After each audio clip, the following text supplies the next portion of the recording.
তাত ক'ব পাৰি। চামগুৰিবাসী ৰাইজৰ সহযোগত বিশেষ সমন্বয়নৰ অনুষ্ঠান আৰু সমন্বয় পত্ৰ আপোনালোকে যি আজি মোৰ কাৰণে যিটো মৰম দেখুৱাইছে, মই অন্য কথা নকওঁ, মৰম বুলিয়ে কৈছোঁ।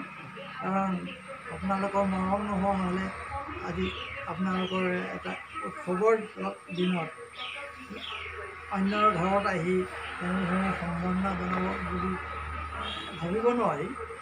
তেনে ক্ষেত্ৰত আপোনালোকৰ মৰম বা ভালপোৱা আজিটো দেখিলোঁ, তাৰ কাৰণে মই বৰ সন্তোষ পাইছোঁ আৰু ভগৱানৰ ওচৰত প্ৰাৰ্থনা জনাইছোঁ যে আপোনালোকে এইদৰে এই ব্যক্তিসকলক সময়ে সময়ে আপোনালোকৰ মৰম চেনেহ যাচে আৰু সকলোৰে মাজত এটা আত্মীয়তাৰ সৃষ্টিৰ কাৰণে ভায়ে ভায়ে যাতে কোনো ক্ষেত্ৰত কাজিয়া পেচাল কৰিব নোৱাৰে, এনেধৰণৰ বাতাবৰণ এটা সৃষ্টিৰ কাৰণে আপোনালোকে আগবাঢ়ি যাব।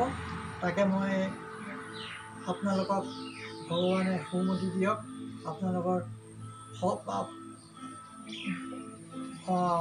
শক্তি দিয়ক, আপোনালোকক কৰিব পৰা সুস্বাস্থ্য দিয়ক, যাতে আপোনালোকে এইদৰে ৰাইজৰ মাজত আপোনালোকৰ যিটো আদৰ্শ সেই আদৰ্শটো প্ৰতিষ্ঠা কৰে।